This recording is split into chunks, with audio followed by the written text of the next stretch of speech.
Good afternoon on what is a cool, grey and cloudy day. It is Saturday the 22nd of October. I've got a nice hot cup of tea.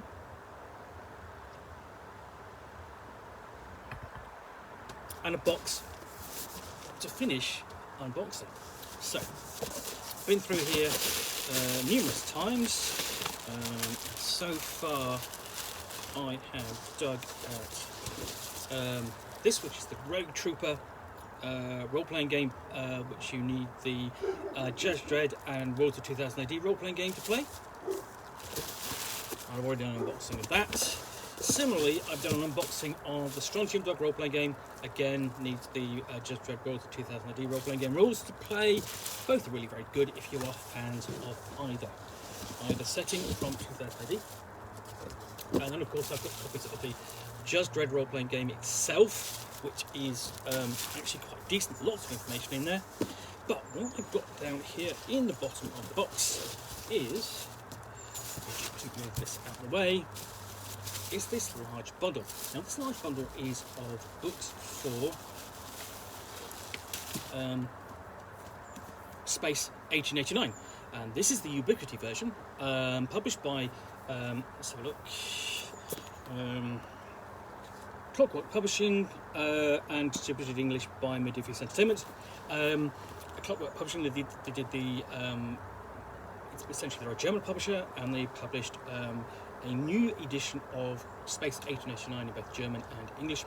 And there was a subtle shift of emphasis in the version that they did, a regional version published in 1989 by Game Designers Workshop. This version, 2017 or so, or 2016, and it shifted its emphasis away from the British Empire, which was, as in the case of the original, and also in Red Sands of Mars, which is the Savage Worlds campaign supplement for Space 1889, to the Prussian Empire. So it gave it quite a European feel to it than necessarily previous editions did.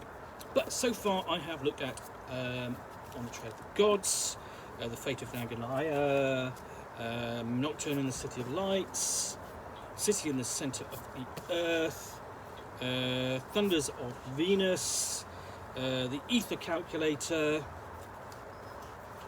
and Marvels of Mars. And the last book I have is Mercury. So, everything Jules Verne could have written, everything H.G. Wells should have written, everything Arthur Conan Doyle thought of but never published because it was too fantastic. Once, no man on Earth thought that life on Mercury is possible, since the planet is locked with one side perpetually facing the sun, scorching heat on one side and eternal darkness on the other seemed to guarantee that Mercury might be uninhabitable. But when the inhabitants of Earth first started to voyage through the ether, some daring explorers also turned towards Mercury and discovered how wrong the previous assumptions about the planet had been. Because if one side of the Mercury is dominated by vast hot deserts with lakes filled with molten metals, and the other side is a seemingly lifeless waste with its giant glaciers of ice and ammonia, there is still a small strip of land between the two extremes that thrives with life. This zone where the cold and hot sides meet always stays in the same twilight and at the same temperature. This is the realm of the mighty world river, which spans the whole planet as a lifeline for the primeval flora and flora on both sides of the banks. While the few helpless human settlements and bases were all established along the World River, the main focus of the great powers and trading companies remains on the hostile areas of Mercury, because that is where the true riches of the innermost planet of the solar system lie. Lakes of molten metal await their exploitation on the hot side, if there was only a way to mine them. Frozen gases on the dark side also promise great profits, despite all risks to life and limb. It is no wonder that it's not just scientists that come to Mercury, but also salesmen and prospectors. Just as some inventors try to construct machines that could function in environments more life-threatening and hostile than anything known on Earth. This supplement describes everything you need to know to have thrilling adventures on Mercury. Detailed descriptions of the three very different regions, information on inhabitants, visitors of Mercury, interesting locations or alien and not always animal life. This source book offers you a comprehensive survey of the planet. To help you dive into this exciting world more easily, this book also includes an adventure concerning a race along the World River which lets junior players explore large parts of Mercury during its course. The alien and fascinating world of Mercury awaits you. So, Space 1889 is a setting in the late 19th century in which Thomas Edison invents the ether propeller and managed to achieve lighter than air flight, and then he also managed to travel outside of Earth's atmosphere, first to the moon. There's a trip to Mars, and what they discover on Mars is cities and canals and things like that. So everything that you sort of like imagine essentially that the 19th century science fiction writers speculated the red planet might be like.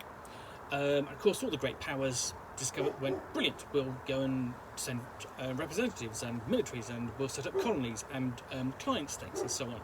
So essentially spreading the imperialist and colonialist urges from beyond the boundaries of Earth and onto the other planets, primarily Mars and Venus, which is a hothouse jungle world. Mercury is a bit different because it's got this very limited twilight band running around. It's sort of like basically it's middle, and it was really only visited, I think, in one of the more either Tales from the Ether or More Tales from the Ether scenarios that Games Designers Workshop published. And that was really just the one scenario. So it was very much sort of left to the basically the game master and her players to explore and develop by themselves. But now with this version, we actually have a proper full supplement. So what's in here? This is a much denser supplement than the many for the setting. We have, essentially, we get the table of contents. It's all a bit grey and dull, I think, and I think that's one thing I don't particularly like about these supplements. They're all done on grey paper, black and grey, and it's a bit boring. But we open up with an overview of Mercury, guide to the World River, just an overview, special astronomical features like solar storms, suffering from Mercury fever, basically because it's a savage planet, how to travel to and on Mercury, and then travelling on land and even subterranean movement, given essentially that the player, the people want to exploit resources, and well, if the surface is too hot or too cold, perhaps being underground, it's a little bit more safe. So, but mostly people are travelling on the World River, like this gentleman, complete with pith helmet. And then we've got a section on how Mercury came to be explored and who did it. So it's always, tales of exploration are always fascinating and entertaining. Meeting, going to lands you've never been to, and meeting new people and so on. And of course, that's always the problem with that, is because you've got that colonial attitude. Okay, this is new land, we've never been there. Nobody. It's sort of dismissing the fact that sometimes people are already there. And in this case, you'll find there's going to be sort of like animals and plants and potentially a completely different alien race, because there's been alien races on the other planets. So there's some on the moon, there's some on Mars, there's some on Venus, and so on. So it wouldn't surprise me if there are Mercurians, if you want to call them that. So here we have the powers and interests on Venus. So here we're looking at the German Empire and the Russian Empire, the British Empire. Basically, they're the primary powers on Mercury. But you've also got the electric triumvirate of Edison Electric, Westinghouse Electric Corporation, and Siemens, and there are other powers there too.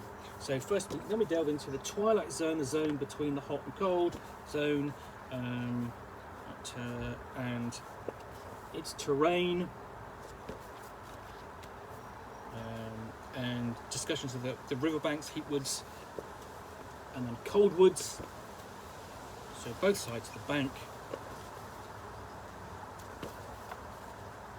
And the potential treasures of the twilight zone as well. Some of the species, flora and fauna. Not all of it is illustrated, but this is written for the ubiquity system, so it's really relatively easy to understand. It's essentially the first mechanic, the first scene, mechanic's first scene in Hollow Earth Expedition. So when we've got illustrations, they're pretty good actually.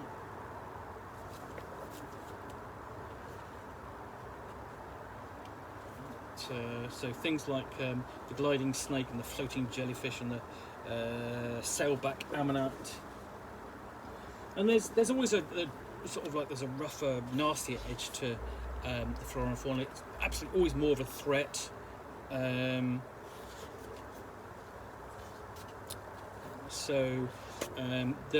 we are out into the points of interest in the Twilight Zone.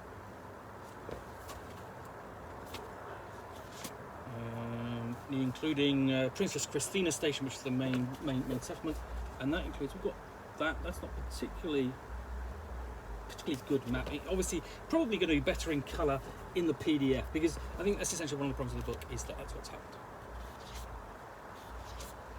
Then we get to the dark side. So here we're dealing with the cold side.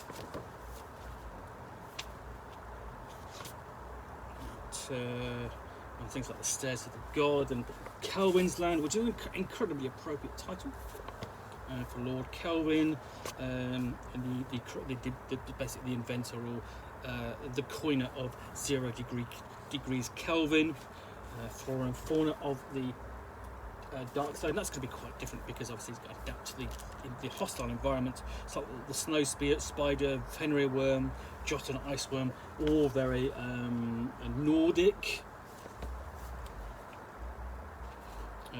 And then we have the ice dwellers, so we actually do have some kind of intelligent species there. Points of interest on also on the cold side, the dark side, including Mount Edison. On the hot side, the Forbidding Desert. So, as I say, not necessarily very much to see in here, because it's all, quite text heavy. These days, you expect to have a bit more artwork than this. Then we got, basically we have the Forbidding Desert, the Boiling Wasteland, so on, the Tin Zone, and then we have the treasures. Essentially, the Tin Zone is where you'll find boiling tin. Then we have the treasures of the Hot Zone.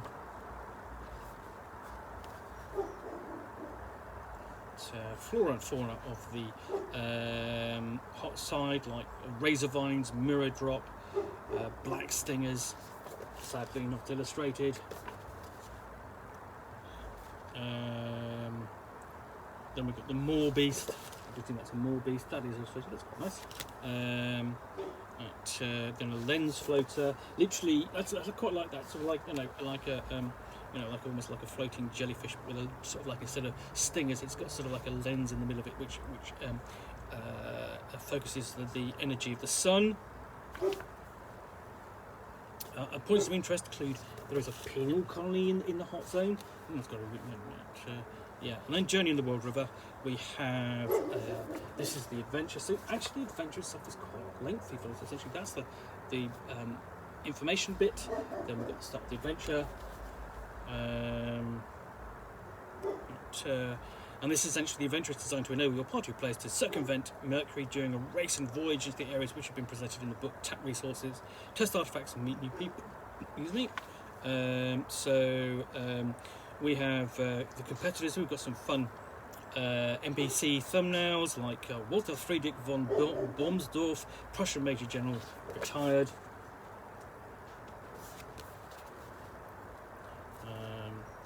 Cyril Montgomery Fitzgerald, Esquire, British gentleman,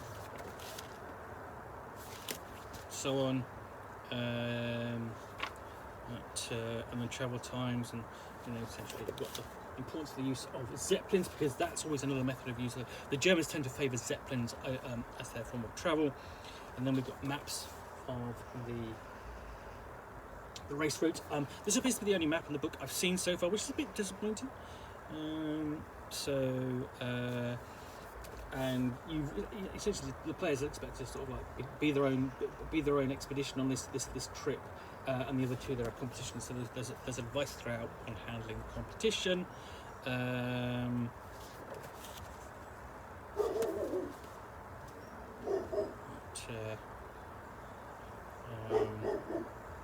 legs. There's always competitions about third leg. What about the competition? Where are they? It's keeping track of them. So there's multiple legs across the broad spine, look, and so on. And then we actually end up in some strange Russians laboratory. We'll find out what he's been up to. Then we get to the finish, and we actually sort of like we have a map. I don't know what the map is of. Doesn't say. And then we've got some new templates for your player characters. So we have the pseudo-scientist, the automobile expert. What's we got? There's prospector, and again you can see how the artwork for this is really dark. It's a holdover from the fact that it's been adapted from the PDF and not really been taken account of how dark it's going to be. The independent military contractor, very yes, a modern. And then we have the steam engineer, because essentially it's a world river, so you're going to need steamboats, artifacts and equipment.